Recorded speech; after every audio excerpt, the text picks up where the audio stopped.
کیا آپ اپنے بچوں کا احترام کرتے ہیں؟ از ڈاکٹر خالد سہیل۔ ایک محفل میں میری ملاقات مشرقی والدین سے ہوئی جن کو اپنے بچوں سے یہ شکایت تھی کہ وہ بے ادب اور گستاخ ہو گئے ہیں۔ میں نے پوچھا، کیا آپ اپنے بچوں کا احترام کرتے ہیں؟ کہنے لگے، ہم ان سے پیار کرتے ہیں اور ان کا خیال رکھتے ہیں۔ میں نے پھر پوچھا، کیا آپ ان کی رائے کا احترام کرتے ہیں؟ کہنے لگے، بچوں سے محبت کی جاتی ہے اور بزرگوں کا احترام کیا جاتا ہے۔ یہ وہ مکالمہ ہے جو میں اپنی زندگی میں 20 مشرقی والدین سے کر چکا ہوں۔ میں ایسے والدین کو اپنی زندگی کے چند واقعات سنانا چاہتا ہوں۔ آئیں ان میں سے 2 آپ کی خدمت میں پیش کروں۔ پہلا واقعہ میری نانی اماں کے حوالے سے ہے۔ جب میں بچہ تھا تو گرمیوں کی چھٹیوں میں پشاور سے لاہور اپنی نانی اماں سے ملنے جایا کرتا تھا۔ وہ 4 مزنگ روڈ پر رہتی تھیں۔ مجھے اپنی نانی اماں سے بہت پیار تھا۔ میں ان کی بہت عزت کرتا تھا۔ اب جب کہ میں ایک ماہر نفسیات بن گیا ہوں، میں اپنے آپ سے پوچھتا ہوں کہ آخر میری نانی اماں میں وہ ایسی کیا خاص بات تھی کہ میں ان کی سب رشتہ داروں سے زیادہ عزت کرتا تھا۔ اب مجھے وہ راز پتہ چل گیا ہے۔ وہ میرے بارے میں کوئی فیصلہ کرنے سے پہلے مجھ سے میری رائے پوچھتی تھیں۔ سہیل بیٹا، آپ اورنج جوس پئیں گے یا دودھ؟ نانی اماں، دودھ پیوں گا۔ سہیل بیٹا، ٹھنڈا دودھ پئیں گے یا گرم؟ ٹھنڈا نانی اماں، برف ڈال کر۔ باقی رشتہ دار مجھے بچہ سمجھ کر میری روزمرہ زندگی کے بارے میں خود ہی فیصلہ کرتے تھے، لیکن میری نانی اماں مجھے لٹل پرسن سمجھتی تھیں اور میری رائے کو اہمیت دیتی تھیں۔ دوسرا واقعہ میرے والد صاحب کا ہے۔ جب میں 10 سال کا تھا تو میری چھوٹی بہن امبر 5 سال کی تھیں۔ ایک دن کھیلتے کھیلتے انہیں مجھ سے دھکا لگا، وہ گر گئیں اور انہیں چوٹ آئی۔ شام کو جب ہم سب کھانا کھا رہے تھے تو امبر نے والد صاحب سے میری شکایت کی، ابو جان، سہیل بھائی نے مجھے دھکا دیا تھا اور مجھے چوٹ آئی ہے۔ والد صاحب نے کہا، سہیل بیٹا، آپ اپنی چھوٹی بہن سے معافی مانگیں۔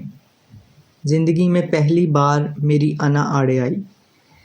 چھوٹی بہن سے معافی مانگنا میری مردانگی کے خلاف تھا۔ میں خاموش رہا۔ چند ہی لمحوں میں میرا سراپا پسینے سے شرابور ہو گیا۔ والد صاحب نے کہا، ہم سب اس وقت تک کھانا نہیں کھائیں گے جب تک سہیل امبر سے معافی نہیں مانگے گا۔ میں نے آخر کار اپنا تھوک نگلا اور نیچی نظر سے کہا، امبر، مجھے معاف کر دیں۔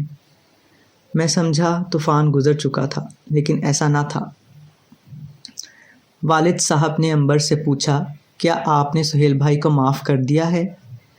جب امبر نے کہا، جی معاف کر دیا ہے، تب ہم نے دوبارہ کھانا کھانا شروع کیا۔ یہ واقعہ چند لمحوں کا تھا، لیکن اس کے اثرات دیر پا تھے۔ اس واقعہ سے میں نے نہ صرف امبر کا بلکہ تمام عورتوں کا احترام کرنا سیکھا۔ ایک دفعہ میرے والد صاحب سے غلطی ہوئی اور انہوں نے خود مجھ سے معافی مانگی۔ اس واقعے سے میرے دل میں ان کا احترام اور بھی بڑھ گیا۔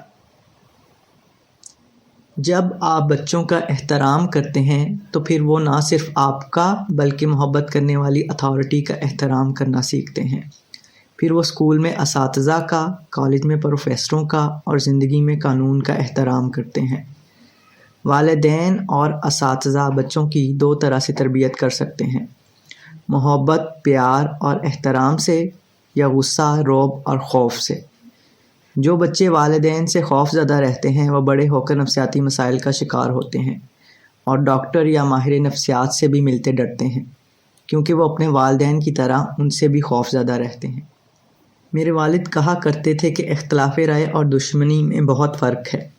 اختلاف رائے دوستی اور مکالمے کے لیے مثبت رویہ ہے، جبکہ دشمنی منفی رویہ ہے۔ میرے شاعر چچا عارف عبد المتین بھی کہا کرتے تھے کہ صاحب الرائے لوگ بہت سوچ سمجھ کر اپنی رائے قائم کرتے ہیں، اس لیے ہمیں ان کی رائے کا احترام کرنا چاہیے۔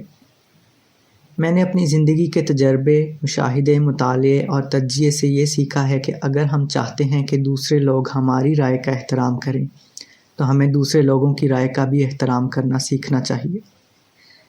اگر ہم اپنے بچوں کا احترام کریں گے، انہیں چھوٹا انسان سمجھیں گے، تو وہ بڑے ہو کر دوسروں کا احترام کرنا سیکھیں گے، وہ مکالمہ کرنا سیکھیں گے، جو جمہوریت کے لیے بہت اہم ہے۔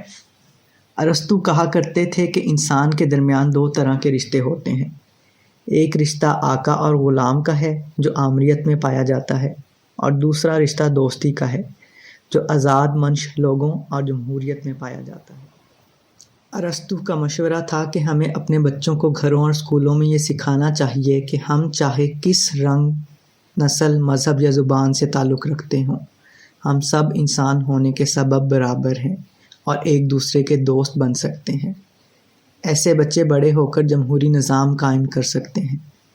اس کے مقابلے میں وہ بچے جو یہ سمجھتے ہیں کہ بعض لوگ رنگ، نسل، مذہب، زبان، دولت، شہرت یا وراثت کی وجہ سے دوسروں سے بہتر ہیں، وہ بڑے ہو کر آمریت کا نظام قائم کرتے ہیں، کیونکہ ان کے ذہن میں آقا اور غلام کا رشتہ دوستی کے رشتے سے زیادہ محترم اور مقدس ہوتا ہے۔ ہم سب جانتے ہیں کہ ایک جمہوری معاشرے میں سب شہریوں کو، خاص طور پر عورتوں اور اقلیتوں کو، برابر کے حقوق حاصل ہوتے ہیں۔ قانون کی نگاہ میں سب شہری برابر ہوتے ہیں اور سب شہریوں کے انسانی حقوق کا احترام کیا جاتا ہے۔ ایسے نظام میں قوم کے لیڈر قوم کی خدمت کرنا، نہ کہ ان پر حکمرانی کرنا چاہتے ہیں۔ یہ نظام ایسے لوگ قائم کر سکتے ہیں جو بچپن سے والدین کا احترام سیکھتے ہیں، کیونکہ والدین ان کی رائے کا احترام کرتے ہیں اور ان پر اپنی علمیت اور شخصیت کا رعب جمانے کی بجائے زندگی کے مسائل پر ان سے مکالمہ کرتے ہیں۔ ایسے بچے گھروں اور اسکولوں میں انسان دوستی کا فلسفہ حیات سیکھتے ہیں۔ میری نگاہ میں دوستی اور مکالمے کا فن سیکھنا جمہوری نظام قائم کرنے کے لیے بہت ضروری ہے۔ میں نے ایک یونانی خاتون جو یونان میں پیدا ہوئی تھیں سے پوچھا کہ جمہوریت کی ایک جملے میں کیا تعریف ہو سکتی ہے۔ کہنے لگیں، جہاں ڈائیلاگ ہوتا ہے وہاں جمہوریت پائی جاتی ہے۔ جب ڈائیلاگ مونولوگ بن جاتا ہے تو وہ سرمن کا روپ ڈھال لیتا ہے۔ ڈائیلاگ اور مونولوگ کا فرق جمہوریت اور آمریت کا ایک کلیدی فرق ہے۔ وہ آمریت مذہبی بھی ہو سکتی ہے، سیاسی بھی، عسکری بھی اور سماجی بھی۔ ہمیں یہ سچ جلد یا بدیر قبول کرنا ہوگا کہ ہمارے بچے ہمارے مستقبل کے لیڈر ہیں اور ہمیں ان کا احترام کرنا سیکھنا ہے۔